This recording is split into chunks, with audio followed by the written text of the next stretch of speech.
ప్రస్తుతం మనం Begumpet ఎయిర్పోర్ట్లోని wings India ఎక్స్పోలో ఉన్నాము.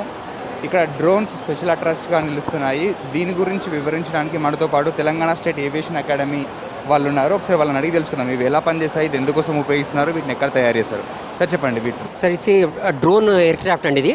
This aircraft is basically used for agriculture purpose and mining purpose as well as for police department అన్ని దగ్గర పనిచేస్తారు. ఇది బేసికల్గా క్వాడ్రపుల్ అండ్ హెక్సాప్టల్ ఉంటుంది. 6 legs ప్లస్ 4 legs ప్రకారము, అంటే 6 యాంగిల్స్ లోపల ఇది మనం ఆపరేట్ చేసుకోవచ్చు.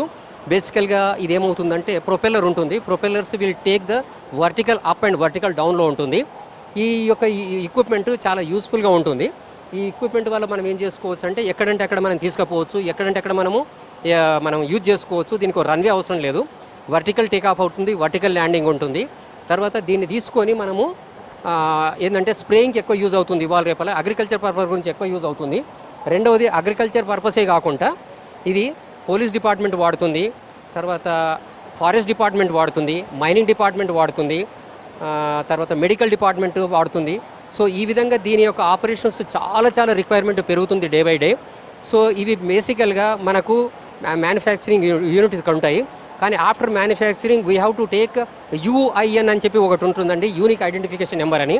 అది మనము డ్రోన్ డైరెక్టరేట్ లోపల DGCA వెబ్సైట్ లోపల డిజిటల్ స్కై ప్లాట్ఫామ్ లోపల తీసుకోవాల్సి వస్తుంటుంది. అది తీసుకున్నాక మనం దీన్ని ఆపరేట్ చేయాలి. దీన్ని ఆపరేట్ చేయాలంటే మనము ట్రైనింగ్ ఇవ్వాల్సి వచ్చి ఉంటుంది. దీనికి ఆపరేట్ చేయాలి అంటే మనకు సర్టిఫికేషన్ ఉండాలి. That is nothing but license, drone pilot license అంటాం దీన్ని.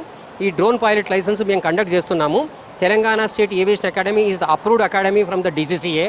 We are conducting the training. అది 5 day ప్రోగ్రాము.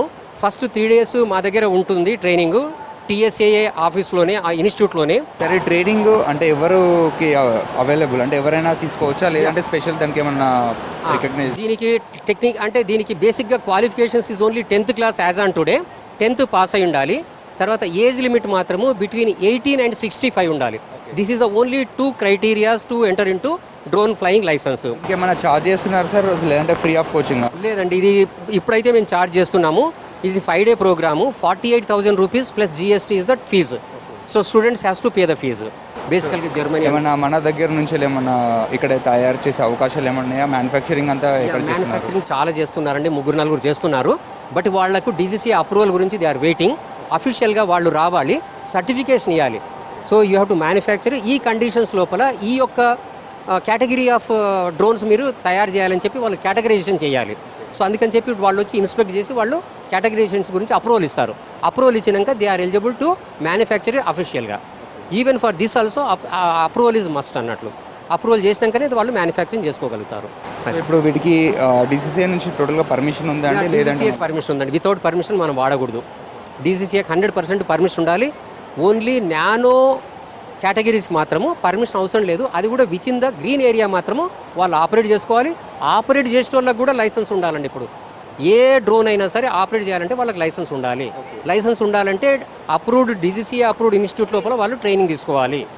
సార్, వీటికి ఏమైనా టెక్నికల్ ఇష్యూస్ వచ్చినప్పుడు ఎలా సాల్వ్ చేస్తారు? ఇప్పుడు మాకు టోటల్గా మేము ట్రైనింగ్ ఇస్తాం. వాళ్ళకి టెక్నికల్ ఇష్యూస్ వచ్చినప్పుడు కూడా వాళ్ళకి మేము టోటల్గా అసెంబుల్ డిఅసెంబులింగ్ మొత్తం నేర్పుతాం. వాళ్ళకు స్పాట్స్ ఇస్తాము, వాళ్ళే మా దగ్గర అసెంబుల్ చేస్తారు, వాళ్ళే మొత్తం రిమోట్ కంట్రోల్ లోపల వాళ్ళే ఆపరేట్ చేస్తారు. మళ్ళీ వాళ్ళే డిఅసెంబుల్ చేసి ప్యాక్ చేసి మళ్ళీ మాకు ఇస్తారు ప్యాక్డ్ యూనిట్.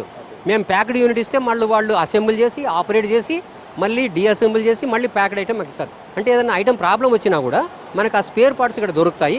వాళ్ళే ఎవరైతే ఆపరేటర్స్ ఉన్నారో, ఎవరైతే యూజర్స్ ఉన్నారో, ఎవరైతే ఫ్లయర్స్ ఉన్నారో దే కెన్ అవన్నీ సర్వీస్ చేసుకోవచ్చు వాళ్ళు. సో వీటికి ఎలా ఉంది అంటే రెస్పాన్స్ ఎలా ఉంది ఇప్పుడు మీ ట్రైనింగ్? రెస్పాన్స్ ఇప్పుడే గ్రో అవుతుందండి. బాగా చాలా రిక్వైర్ ఉందండి ఈ ఫీల్డ్ లోపల. రిక్వైర్మెంట్ రోజుకు పెరుగుతుంది. ప్రతి ఏరియా లోపల డ్రోన్స్ రిక్వైర్మెంట్ ఉంటుంది. ఇండియా లోపల చాలా పెరిగిపోతుంది డ్రోన్ రిక్వైర్మెంట్. ఒకప్పుడు మనం ఓల్డెన్ డేస్లో చూస్తే డ్రోన్స్ ఓన్లీ యుద్ధాలకు వాడుకునేది, అంటే వార్స్లలో వాడుకునేది. ఇప్పుడు ఓన్లీ మిలిటరీ పర్పస్ గురించి వాడుకునేది. ఇప్పుడు మిలిటరీ పర్పస్ నుంచి సివిల్ పర్పస్కి వచ్చింది. సివిల్ పర్పస్ లోపల ఇంకా మీకు అన్లిమిటెడ్ ఏరియా లోపల దీని యూజ్ ఉంటుంది, రిక్వైర్మెంట్స్ పెరుగుతుంది. ఇది మనం ప్రస్తుతం ఇక్కడ చూస్తున్న డ్రోన్స్ గురించి. వీటిని త్వరలోనే హైదరాబాద్ త్రూఅవుట్ ఇండియాలో కూడా మ్యానుఫ్యాక్చరింగ్ అయ్యేలా చూస్తామంటున్నారు. కెమెరామెన్ సురేష్తో నరేందర్, V6 న్యూస్, హైదరాబాద్.